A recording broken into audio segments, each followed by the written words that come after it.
नमस्कार वामोशाई। आज का टाइम इंटरनेट का है और इसका हमारे डेली लाइफ पर गहरा असर है। जब सब कुछ बस एक क्लिक से दूर हो तो क्यों ना हमारी शॉपिंग भी डिजिटल हो। हमारे आज के टॉपिक ने एक नया युग का शुरुआत किया है जो हर कोने में अनगिनत पॉसिबिलिटीज को खोल रहा है। अभी तक आपको पता चल ही गया है कि आज हम बात करेंगे इंडियन ई कॉमर्स के बारे में और साथ में उससे जुड़े सारा पॉइंट्स पर गहरा चर्चा करने वाले हैं। ये वीडियो बहुत डिटेल्ड होने वाला है, तो पेन पेपर के साथ तैयार हो जाइए और जानिए everything about Indian e commerce. Invest India की एक रिपोर्ट के अनुसार इंडियन ई कॉमर्स इंडस्ट्री एक अपवर्ड ग्रोथ ट्रेजेक्टरी पर है। फाइनेंशियल ईयर 2022-23 में गवर्नमेंट ई मार्केटप्लेस यानी कि जेम ने अपना सबसे ज्यादा gross merchandise value 2011 billion dollar तक पहुंचाया। जेम ने 23 जुलाई 2023 तक एक क्यूमुलेटिव जीएमवी 4.5 लाख करोड़ से ज्यादा हासिल किया है। इसलिए ऊपर बताए गए सेविंग एस्टिमेट के हिसाब से जेम ने अपने इंसेप्शन से अब तक 40,000 करोड़ से ज्यादा की सेविंग्स फैसिलिटेट की है। TRAI यानी कि Indian telecom services performance indicators जनवरी मार्च 2023 के अनुसार मार्च 2023 तक इंडिया में इंटरनेट पेनिट्रेशन 880 मिलियन से ज्यादा है और टेलीकॉम सब्सक्राइबर्स की संख्या 1172 मिलियन से ज्यादा है।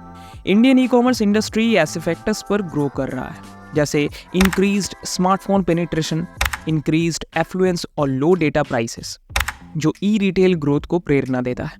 800 मिलियन से ज्यादा यूजर्स के साथ इंडिया दुनिया का सेकेंड लार्जेस्ट इंटरनेट मार्केट है, जिसमें 2022 में 125 लाख करोड़ यूपीआई ट्रांजैक्शन हुए हैं।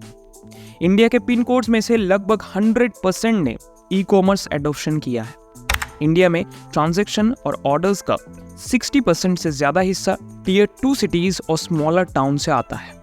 ई कॉमर्स ट्रेंड टीयर 2 और टीयर 3 सिटीज में भी बहुत पॉपुलर हो रहा है क्योंकि अब वो शॉपर्स का लगभग आधा हिस्सा बन चुके हैं और लीडिंग ई रिटेल प्लेटफॉर्म्स के लिए हर 5 ऑर्डर्स में से 3 को कंट्रीब्यूट करते हैं। टीयर 2 और स्मॉलर टाउन्स में एवरेज सेलिंग प्राइस यानी कि ASP टीयर 1 या मेट्रो सिटीज से सिर्फ थोड़ा सा ही कम है। इलेक्ट्रॉनिक्स और अपीयरल लगभग 70% ई कॉमर्स मार्केट का हिस्सा है जब ट्रांजैक्शन वैल्यू के अगेंस्ट एवेल्युएट किया जाता है। ई कॉमर्स में और भी नए नए कैटेगरीज आने वाली हैं जैसे एडटेक, हाइपर लोकल और फूड टेक। IBEF के एक रिपोर्ट के अनुसार इंडियन ई कॉमर्स मार्केट 2017 में 38.5 बिलियन डॉलर से 2026 में 200 बिलियन डॉलर तक पहुंचेगा। ऑनलाइन रिटेल सेक्टर जो 2022 में 70 बिलियन डॉलर था, 2030 तक 325 बिलियन तक बढ़ जाएगा। डेलॉयट इंडिया के एक फ्यूचर ऑफ रिटेल रिपोर्ट के अनुसार इंडियन ई कॉमर्स मार्केट 2034 तक यूएस को ओवरटेक करके दुनिया का second largest e commerce market बन जाएगा। इस सेक्टर की डेवलपमेंट को टेक्नोलॉजिकल इनोवेशंस बहुत मदद करेगी, जैसे digital payments, hyper local logistic, analytics driven customer engagement और digital marketing. E commerce India के लिए बहुत सारे फायदे लाता है, इकोनॉमी और सोसाइटी दोनों के लिए। तो चलिए जानते हैं। नंबर 1, ई कॉमर्स करोड़ों लोगों के लिए एम्प्लॉयमेंट अपॉर्चुनिटीज क्रिएट करता है, खास करके यूथ, वुमेन और रूरल पॉपुलेशन के लिए। बेन एंड कंपनी के एक रिपोर्ट के अनुसार ई कॉमर्स 2030 तक 20 मिलियन जॉब्स क्रिएट कर सकते हैं अलग अलग फंक्शन में, जैसे logistic, warehousing, customer services, IT और डिजिटल मार्केटिंग में। नंबर 2, ई कॉमर्स स्मॉल और मीडियम एंटरप्राइजेस यानी कि SMEs और micro small and medium enterprises यानी कि MSMEs को एम्पावर करता है। उन्हें बड़ा मार्केट एक्सेस देता है, उनकी सेल्स बढ़ाता है और उनकी एफिशिएंसी को इम्प्रूव करता है। ई कॉमर्स प्लेटफॉर्म्स SMEs और MSMEs को अलग अलग सर्विसेज और सपोर्ट भी प्रोवाइड करते हैं, जैसे ट्रेनिंग, मार्केटिंग, फाइनेंसिंग और क्वालिटी कंट्रोल। KPMG और स्नैपडील के एक रिपोर्ट के अनुसार ई कॉमर्स 2030 तक 10 मिलियन SMEs और MSMEs को ऑनलाइन सेल करने में मदद कर सकता है और इंडिया के GDP का 12 to 15% कंट्रीब्यूट कर सकता है। Number 3, e commerce consumer welfare को बढ़ाता है। उन्हें ज्यादा चॉइसेस, लोअर प्राइसेस और बेटर क्वालिटी और ग्रेटर कन्वीनियंस देता है। ई कॉमर्स उन्हें ऐसा प्रोडक्ट्स और सर्विसेज एक्सेस करने में भी मदद करता है जो उनके रीजन में अनअवेलेबल या इनएक्सेसिबल होते हैं, जैसे कि हेल्थ केयर, एजुकेशन और एंटरटेनमेंट। नैस्कॉम और पीडब्ल्यूसी के एक रिपोर्ट के अनुसार ई कॉमर्स 2030 तक इंडिया की पर कैपिटा इनकम को 27% तक बढ़ा सकता है और 50 मिलियन लोगों को पॉवर्टी से निकाल सकता है। नंबर 4, ई कॉमर्स इनोवेशन और एंटरप्रेन्योरशिप को फॉस्टर करता है। इंडिया में नए आइडियाज, प्रोडक्ट्स और बिजनेस मॉडल्स के लिए कंड्यूसिव एनवायरनमेंट क्रिएट करता है। ई कॉमर्स डोमेस्टिक और फॉरेन प्लेयर्स से इन्वेस्टमेंट और कोलैबोरेशन भी अट्रैक्ट करता है, जो सेक्टर की ग्रोथ और कॉम्पिटिटिवनेस को बूस्ट करता है।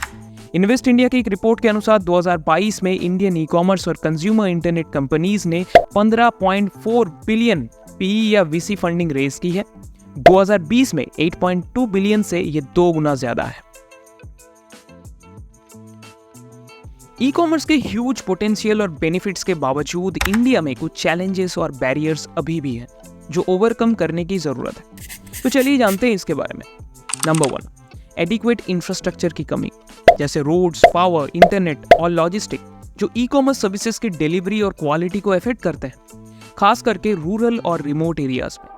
वर्ल्ड बैंक के एक रिपोर्ट के अनुसार India ease of doing business में 190 कंट्रीज में से 63 रैंक पर है और लॉजिस्टिक परफॉर्मेंस इंडेक्स में 160 कंट्रीज में से 38 रैंक पर है। नंबर 2, ट्रस्ट और अवेयरनेस की कमी कंज्यूमर्स में, खास करके टीयर 2 और टीयर 3 सिटीज में जो ऑनलाइन शॉपिंग करने से हेजिटेंट होते हैं सिक्योरिटी, प्राइवेसी, फ्रॉड और क्वालिटी के कंसर्न की वजह से।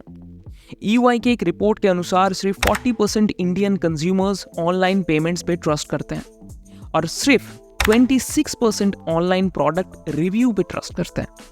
नंबर 3, क्लियर और कंसिस्टेंट रेगुलेशन और पॉलिसीज की कमी, जो ई कॉमर्स प्लेयर्स के लिए अनसर्टेनिटी और कंफ्यूजन क्रिएट करती है और उनके ऑपरेशंस और ग्रोथ को अफेक्ट करती हैं। For example, FDI, taxation, data protection, consumer protection और कंपटीशन के इश्यूज अभी भी इवॉल्विंग है। इन चैलेंजेस को ओवरकम करने के लिए भारत के ई कॉमर्स प्लेयर्स इनोवेट और अडॉप्ट कर रहे हैं अलग अलग स्ट्रैटेजीज और सोल्यूशन। क्या है ये सोल्यूशंस? चलिए जानते हैं। नंबर 1, टेक्नोलॉजिकल लेवरेज, जैसे artificial intelligence, machine learning, blockchain और internet of things. Customer experiences, operation और सिक्योरिटी एंड ट्रांसपेरेंसी को एनहेंस करने के लिए यूज हो रहा है। For example, e-commerce platform use AI to provide personalized recommendation, chatbots, voice assistants, or visual search. They also use blockchain to track or verify products and IoT to enable smart devices or wearables. Number 2, local players के साथ partnering, जैसे किराना stores, self help groups और rural entrepreneurs, उनकी reach, distribution और customer base को expand करने के लिए। For example, e-commerce platform use kirana stores as a delivery or pickup points and as agent to onboard and assist customers. They also collaborate with self-help groups or rural entrepreneurs to source and sell local products or provide training and support. Number 3, value-added services का offer, जैसे financing, insurance, loyalty programmes और content customers को attract और retain करने के लिए और उनकी स्पेंडिंग्स और एंगेजमेंट को बढ़ाने के लिए। For example, e commerce platforms offer no cost EMI, cashback, coupons and discounts. They also provide insurance for products, health और travel. They also create and curate content, जैसे videos, blogs, podcast and live streams to educate and entertain customers. Number 4, social और environmental responsibility का adoption, जैसे inclusivity, diversity और sustainability को promote करना। Customers, stakeholders और society के बीच ट्रस्ट और गुडविल बिल्ड करने के लिए।